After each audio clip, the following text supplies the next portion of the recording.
to have to worship a God? I don't think so. I think it's just on a piece of money. And I go back to Thomas Jefferson's letter, the separation of church and state letter that the Supreme Court sort of grabbed during its liberal tenure of the Warren Court. Okay, 1947. We're talking about a very liberal court. Again, misinterpreted. Thomas Jefferson said they can express their opinion. The federal government's expressing its opinion. We are Christian. It's not forcing you to be Christian. It's not forcing you to be a Jew or what have you. It's just putting an expression up there. If you want to take it over, you got to vote those people out and you can put Allah. If Muslims become a majority in this country, I will accept it, and they can put it on there. But unfortunately, it's not. Now, Christians have a lot of internal bickering, fighting, but... So what are you saying, that basically the majority should rule, like, simple things like what is on our currency and just literal, like, cultural marks, I guess, like that? Because to me, just the whole freedom of religion thing, and you seem much more well-versed on the actual verbiage and historical documents than I do. But no, to answer your question, it's not asking anyone to go to a church service or forcing anyone to. But to me, it just kind of plants a little bit of a bias, I guess, in people. And again, I'm not sleeping at night because in God we trust is on the money. I really don't care as long as I have enough money with that on it in my pocket. That's more of what I care about. But I find it interesting. But yeah, your views are definitely interesting and kind of gave me a new perspective on it. Sure, and I'm going to cut you off there. I'm going to say one last word, and we're going to end Curran's Corner segment. So thank you, Blanton, for being on Curran's Corner. I'll take it from here. One last thing I'll mention, folks. What Blanton and I discussed is really at a larger thing we didn't really get into, which is, do we want to continue on as a nation under a living constitution or a constitution as written? Because some of the arguments I would argue Blanton was making or a little bit different, that it was more founded in today's times as opposed to the arguments I was making was more founded in the founding's times. And so the context of a living constitution versus an as-written constitution, we can debate that later, and we'll be more than happy to have Blanton back on the show. We can save that for a future episode. In fact, we can talk about that in a future episode. Maybe in the upcoming weeks we'll talk about living and written constitution differences. And with that, we'll end Curran's Corner, and we'll get back to our regularly scheduled program because this is just a clip, as I mentioned before. Thanks. And here we are, back to the regularly scheduled program. It's kind of like Back to the Future, almost, with these clips. Because I recorded this like an hour ago. So it's like 1980. I go 87 miles an hour. I go back in time. I record it. I then come back. I pass the football on back to me. I don't know. I just kind of find that a little fascinating how that went down just now. So enough with the Back to the Future stuff in the clip. I told you we would get to Biden unity, the stuff that Bland and I talked about, living Constitution, how originalist is what the original, how it was written. People call themselves originalists.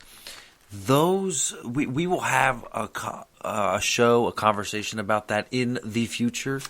I've written it down. I've gotten it done. So I wanted to let our caller, Blanton, know that. And we'll reach out to him to get him back at another point. But going to Biden unifying. So I don't know about you. I listened to the inauguration speech, and everyone's talking about it being the greatest, the most inspiring speech. And really, it was nothing more than 3-sentence words. I was getting text, 3-sentence sort of strung, 3 sentences of just strung together words. I was getting texts all the time from people. My 6th grader thinks it's boring. My 8th grader could write this, and blah, blah, blah, blah, blah. It really wasn't that passionate. And then you'll see the media talks about how Biden talks about unity and unity and unity, and everyone needs to come together. I'm sorry, but every president talks about that in their inauguration speech. Just like every president, you'll notice it with Joe Biden, every president ditches on the old guy, whether they're taking over from somebody of the same party, and then they try to tell you they didn't know how bad it was. I mean, think about it. What did Obama do for 8 years? I inherited a mess. If you remember correctly, I inherited an economy that was not functioning during an economic crisis. That's what I inherited. And then Donald Trump always talking about, I will never forgive him what he did to our military and blah, blah, blah, and we had to fix it back up. You always hear it. They always tell you that. So Biden will probably say the same thing. It'll probably come out about COVID if it hasn't already. I haven't seen it. You know, oh, this COVID thing's worse than it was before. I can't believe it. You'll see that. But the unifying message is impossible. Not just Joe Biden, not just because it's Joseph Robinette Biden Jr. We'll call him the ninth since it's the ninth episode. It's not because it's just him. It's because unifying has never happened in the United States. And what do I mean by this? You see, we in America don't unify over policy. That's what Joe Biden was asking of you last night at the inauguration. Unify with him. We need to come together for climate change. We need to come together with taxes. We need to come together with all his ideologies. No. Americans disagree, and that's a good thing on policy. It means we're diverse. It means we have different thoughts, opinions, cultures, backgrounds, what have you, from around the country. What America can unify on, Mr. President Joseph Robinette Biden Jr. the ninth, is we can unify on things like culture, like rituals, symbols, history, like standing for the flag. You know, that is a ritual and symbol that you can easily call for. Go back 5 years ago when Colin Kaepernick knelt for the flag. I mean, these basic things are what united us together. Policy differences will always be there. I don't care if it's from a heated topic on abortion to taxes to something so tiny, such as who's going to get this little piece of land or who's going to get, $100,000 in a maternity home fund up in North Dakota. Whoopie-doo. We're always going to disagree on policy. But when it comes to ritual symbols, tearing down statues, where were you with that, President Joseph Robinette Biden Jr. the ninth? Where were you? If you want to unify the country, bring back the institutions, bring back the culture that used to unify us, that has always unified us from our founding. Every American stands to the flag. During this whole flag thing, I'm not going to get into if you have the right to do it. I mean, you have the right to go burn the flag too. I'm not going to get into all that. I'm saying from a political standpoint, if you're president, if you're a United States congressman, if you're a state senator, if you're a governor somewhere out there, you should have condemned people kneeling for the flag because you should have seen what happens when people kneel. It divides the country. That was one of the greatest things about this country, is that if you disagreed on something, well, guess what? We're all still Americans. We all stand for our flag. We put our hand to our heart and we sing the national anthem. We say our Pledge of Allegiance. That's what we used to. That's what we used to just universally agree on as Americans. You know what? We'll shake hands. You know what? We'll go our different ways. You believe in gay marriage? I don't. Shake your hands. But at the end of the day, sir, we're both Americans. Ain't that right? That's right. Yeah. So here I feel so patriotic standing up, singing the national anthem with you, hand over the heart. I mean, stuff like that. Or tearing down statues. These very people that President Biden would not, or President Joseph Robinette Biden Jr. the ninth would not condemn over the summer. Tearing down literally Abraham Lincoln statues out in Oregon. George Washington statues out in Washington State. It doesn't get any stupider than this. So if you really want to unite America, condemn those people. Put those statues up. Stand for the national anthem. And enforce it with strong rhetoric. Say, I condemn people who kneel.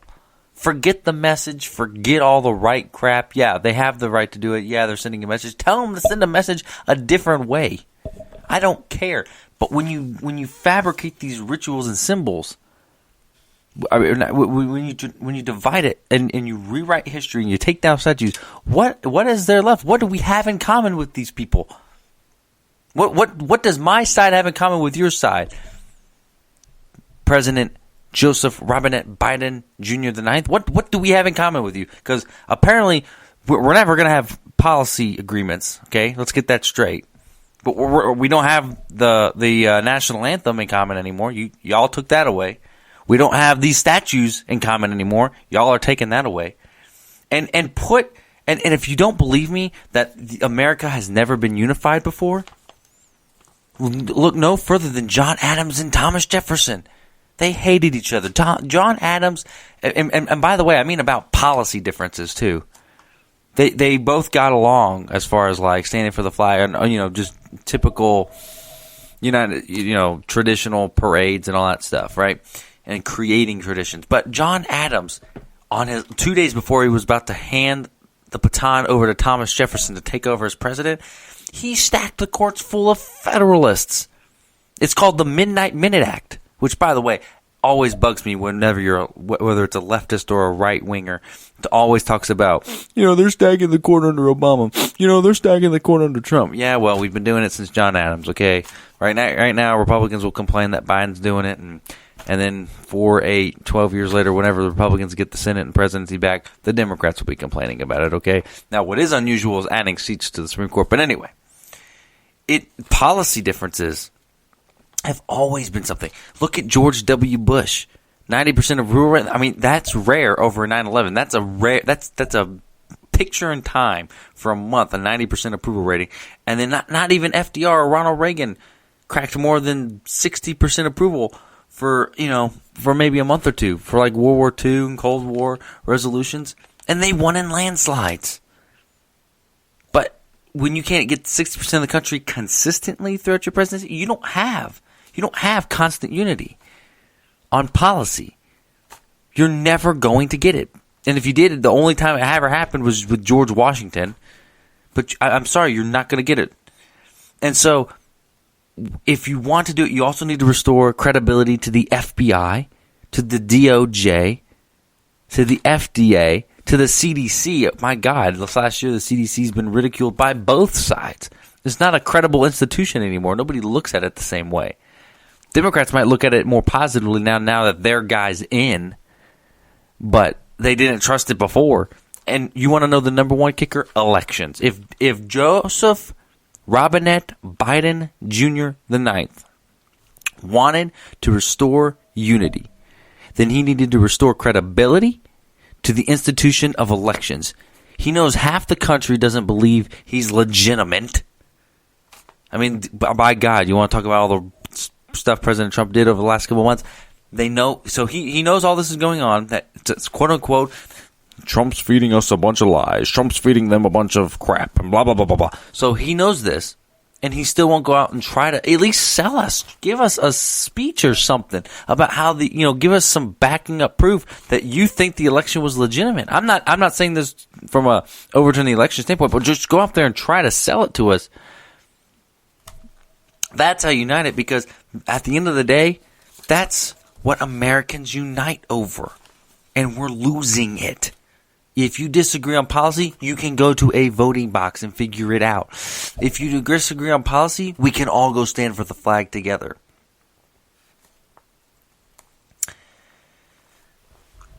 Excuse me there. But,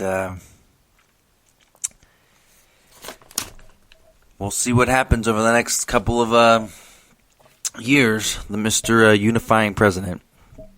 We'll see what he comes up with, because one of the first executive orders he signed, I find it ironic, President Joseph Robinette Biden Jr. the Ninth signed a national mask mandate on all federal property, and then within hours, he goes to a ceremony on federal property without wearing a mask. Now, I thought the President of the United States was supposed to send a signal, supposed to virtue signal, and to unify the country by wearing a mask. Now, I'm not going to get into mask, blah, blah, blah, blah, blah. I just want to point out the difference in coverage and the difference in the style or in the executive orders, and yet here's the hypocrisy. That Biden's calling Trump out for unifying the country by wearing, for the last year, but if you don't wear a mask, you're not unifying the country, and blah, blah, blah. And yet here he is. He just signed a federal executive order, and he's not wearing one. So we'll see if this trend continues. But, folks, we are at the end of our episode 9. We will be back we'll be back on Sunday night. Sunday night, Monday morning, however you get your podcast. Don't forget to give us 5